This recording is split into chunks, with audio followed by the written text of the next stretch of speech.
Hello, and welcome to the very first Magoosh lesson on the TOEFL. Today we're going to talk about a very general overview of the test. We won't talk about any specific details. First, what is the TOEFL? What does TOEFL mean, and what does iBT mean? TOEFL stands for the Test of English as a Foreign Language. iBT stands for the Internet-Based Test. This is important because there are also two other tests, the PBT and the CBT. The CBT is gone. It is dead. The PBT, though, does still exist. The iBT is the most common form of the test. It's what you will take in most countries. In the United States, it is the only test. But the PBT, the paper-based test, does still exist in some countries.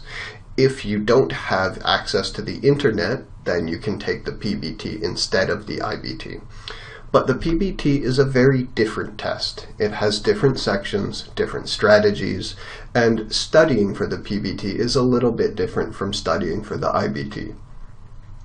We're going to focus on the iBT because it's the most common form. It's more important and most students will take the iBT. We will not talk about the PBT in these lessons. Why do you take the TOEFL? You might already know this. If you're applying for colleges or universities, they usually require the TOEFL or another similar test when English isn't your first language.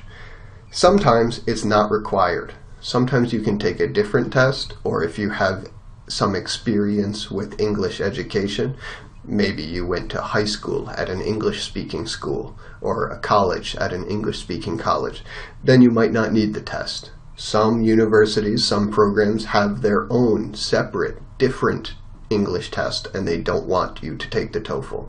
So check with your programs first before you sign up for the TOEFL. Now, there are other tests for applying to American universities, especially.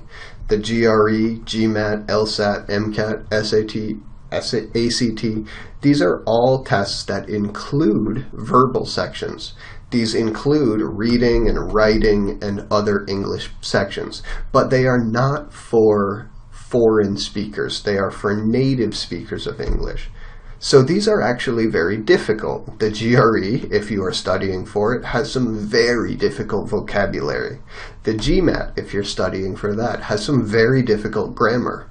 The SAT and the ACT are tests for colleges, for undergraduate programs, for 18 to 22 years old. These are for high school students going to college. Those also, the SAT has a lot of vocabulary and grammar that's difficult for non-native speakers. So you take the TOEFL because these tests are too difficult. You take the TOEFL to show that you can communicate in English. Even if GRE vocabulary is too difficult and GMAT grammar is too difficult, you can speak English and you can write in English and you can understand English. That's what the TOEFL is for. It's about communication. If you do take one of these other tests, then the scores from those tests might be enough. You might not need to take the TOEFL. If you have a good GRE score, or a good SAT score, or a good GMAT score, then that shows that you already understand English well, and many schools don't require the TOEFL. So again, check with your schools, check with the programs that you want to apply to, and find out if you need to take the TOEFL. Who makes the TOEFL? The TOEFL is made by ETS. That's the same company that makes the GRE and the SAT. It actually looks very similar to the GRE. The SAT looks a little bit different because it's made by a company within ETS called College Board. And the format is a little bit different.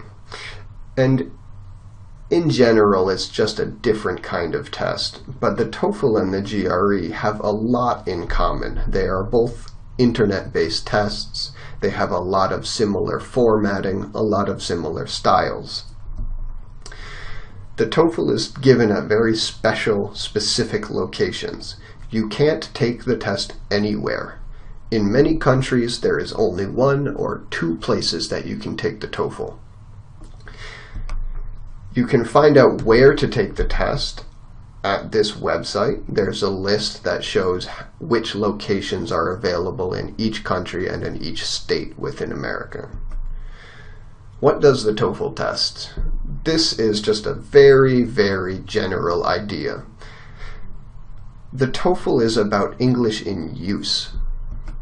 That is, actually communicating with English, listening, speaking, writing, reading. It's not about memorization. It's not about learning vocabulary words from a dictionary. It's not about memorizing grammar rules. It's not about classroom English. It's about real-world English.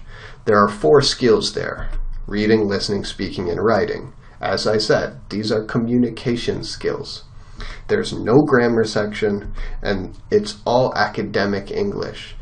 So this means that you need to know how to communicate at a school, at a university, at a college. You don't need to know how to take a grammar test or how to take a vocabulary test. That's very different from the TOEFL. In fact, these 4 skills are the 4 sections of the TOEFL. There is a reading section, a listening section, a speaking section, and a writing section. We'll talk about those 4 sections more in the next introduction videos, but that's all for this lesson.